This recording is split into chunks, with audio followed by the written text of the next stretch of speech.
Les lois du succès de Napoleon Hill, volume numéro 2, l'habitude d'économiser. Audio numéro 1. Le seul service durable qu'un parent puisse rendre à son enfant est celle de l'aider à s'aider lui-même. L'homme se compose de chair, d'os, de sang, de cheveux et de cellules cérébrales. Ces dernières sont les matériaux de construction qu'il utilise pour modeler, à l'aide de la loi de l'habitude, sa propre personnalité. Conseiller à quelqu'un d'économiser de l'argent sans lui expliquer comment le faire serait à peu près comme dessiner l'image d'un cheval et écrire en dessous « c'est un cheval ». Il est évident pour tout le monde que l'économie est essentielle pour le succès, mais la question vitale qui tourmente la plupart de ceux qui n'économisent pas est « comment puis-je le faire ?» Économiser relève de l'habitude. C'est pourquoi cette leçon commence par une courte analyse de la loi de l'habitude. Comment se forme une habitude ? Il est littéralement vrai que l'homme, par la loi de l'habitude, façonne sa propre personnalité. Par la répétition, tout acte accompli plusieurs fois devient une habitude. Et l'esprit se résume à une masse de forces motivantes qui proviennent de nos habitudes quotidiennes. Quand une habitude est fixée dans l'esprit, elle nous pousse volontairement à l'action.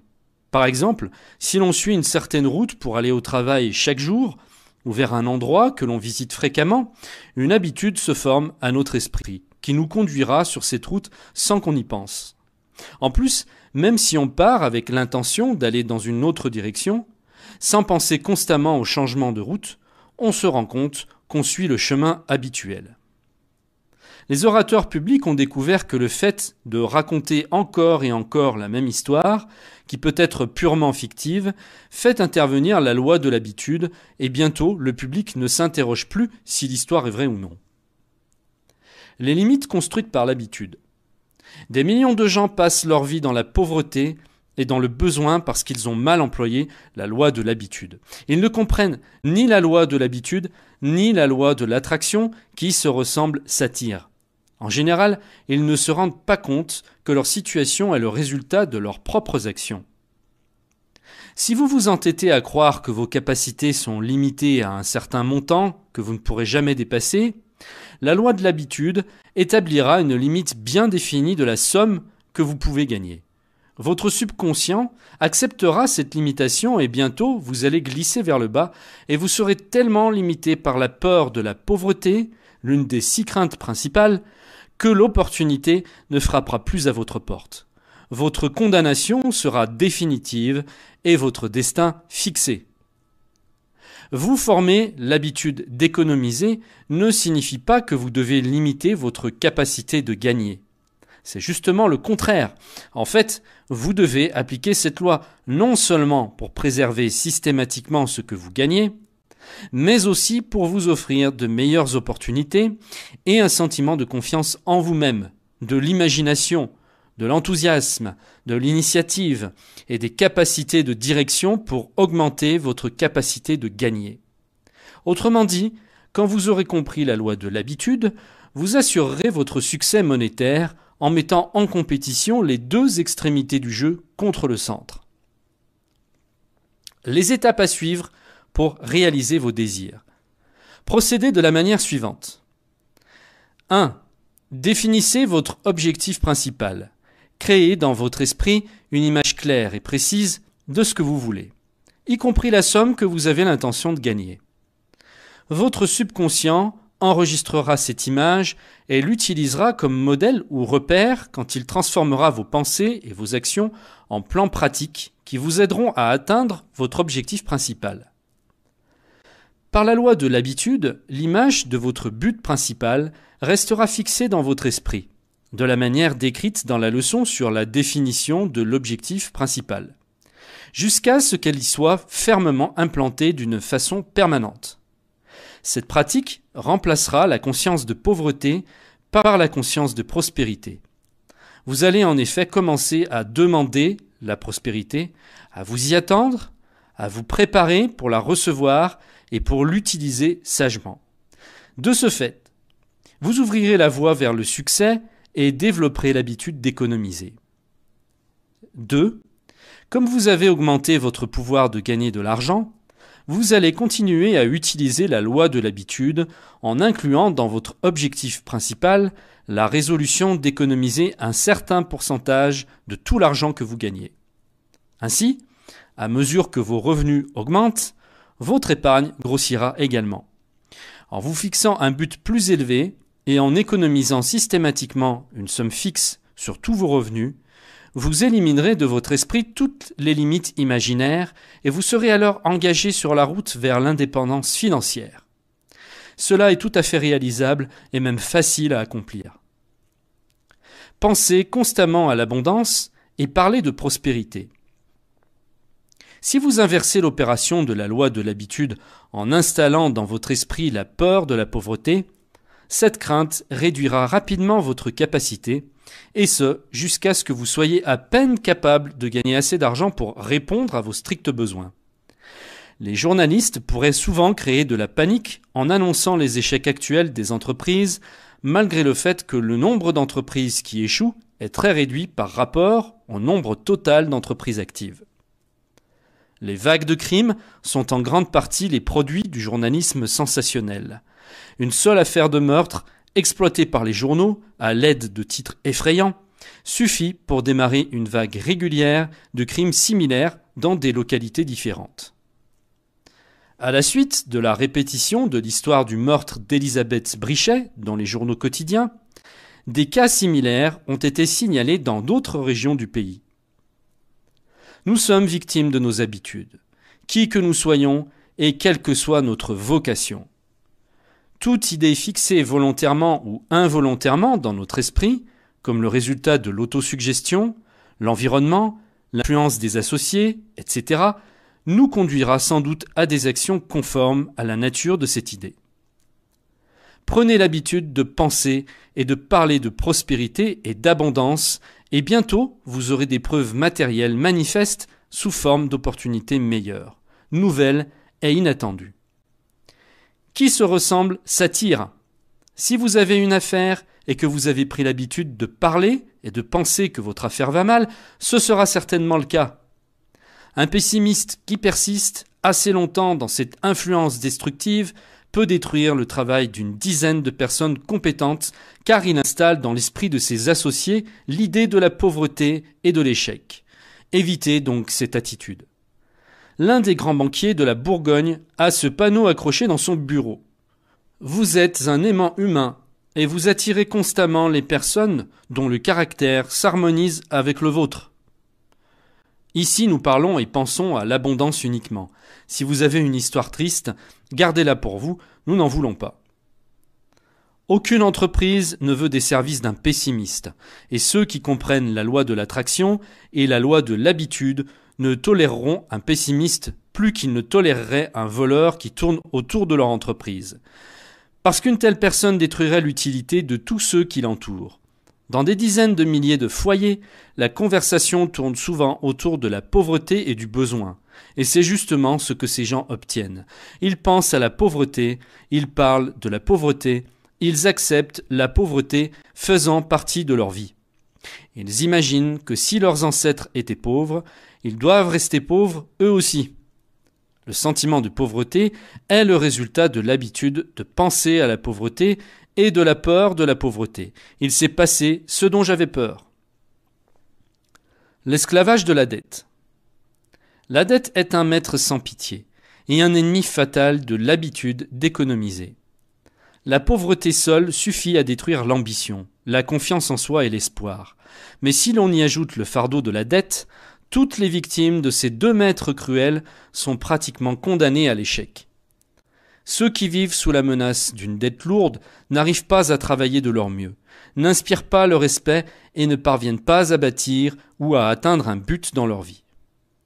Les esclaves de la dette sont tout aussi impuissants que les esclaves de l'ignorance ou ceux attachés par de vraies chaînes. J'ai un ami intime qui gagne 10 000 € par mois. Sa femme aime la mondanité et essaie de faire la preuve de 200 000 avec un revenu de 120 000 €. Le résultat en est que ce pauvre homme a généralement une dette d'approximativement 80 000 €. Chaque membre de sa famille a l'habitude de dépenser, suivant le modèle de la mère. Les enfants 2 filles et un garçon ont maintenant l'âge d'aller à l'université. Ils veulent faire de grandes études, mais cela est impossible à cause des dettes de leur père. Cette situation a causé un désaccord entre le père et les enfants, ce qui rend toute la famille frustrée et triste. C'est vraiment insupportable, rien que s'imaginer passer sa vie comme un prisonnier enchaîné, attaché et détenu par quelqu'un d'autre à cause des dettes. L'accumulation de dettes est une habitude. Elle commence à une petite échelle et arrive lentement à des proportions immenses, pas à pas, jusqu'à s'approprier l'âme même des gens. La dette détruit le couple et l'envie de réussir. Des milliers de jeunes commencent leur vie de mariés avec des dettes inutiles et ne réussissent jamais à échapper à cette charge. Quand la nouveauté du mariage commence à s'estomper, comme c'est le cas habituellement, le couple marié commence à ressentir l'embarras du poids des dettes et ce sentiment augmentera jusqu'à ce qu'il conduise souvent à une insatisfaction et peut-être même au divorce. Un homme esclave de la dette n'a ni le temps, ni l'envie d'établir ou de travailler sur des idéaux. Par conséquent, il se laisse aller avec le temps jusqu'à ce qu'il installe dans son propre esprit des limites qui le placent dans la prison de la peur et du doute, auxquelles il ne peut jamais échapper. Aucun sacrifice n'est trop grand pour éviter la misère de la dette. Pensez à ce que vous devez à vous-même et à ceux qui dépendent de vous, et décidez de n'être le débiteur de personne. C'est le conseil d'un homme prospère dont les premières tentatives de succès ont été détruites par la dette. Cet homme s'est rendu compte assez rapidement qu'il devait renoncer à l'habitude d'acheter des choses dont il n'avait pas besoin, et c'est comme cela qu'il a enfin réussi à se libérer de cet esclavage. La plupart des gens qui développent l'habitude de la dette n'auront pas la chance de changer d'avis à temps pour se sauver, car la dette est comme du sable mouvant qui a tendance à attirer sa victime de plus en plus profondément dans la boue. La peur de la pauvreté est l'une des plus destructrices craintes fondamentales décrites dans la leçon sur la confiance en soi. L'homme, désespérément endetté, est accablé par la peur de la pauvreté. Son ambition et sa confiance en lui-même sont paralysés et il coule peu à peu dans l'oubli. Les 2 sortes de dettes. Il existe 2 sortes de dettes qui sont complètement différentes. 1. Les dettes contractées pour du luxe, qui deviennent une perte définitive. 2. Les dettes contractées dans le cadre professionnel, qui représentent des services ou des marchandises et qui peuvent être converties de nouveau en capitaux. La première doit être évitée. La deuxième peut être acceptée, à condition d'avoir un bon jugement d'utilisation et de ne pas aller au-delà des limites raisonnables.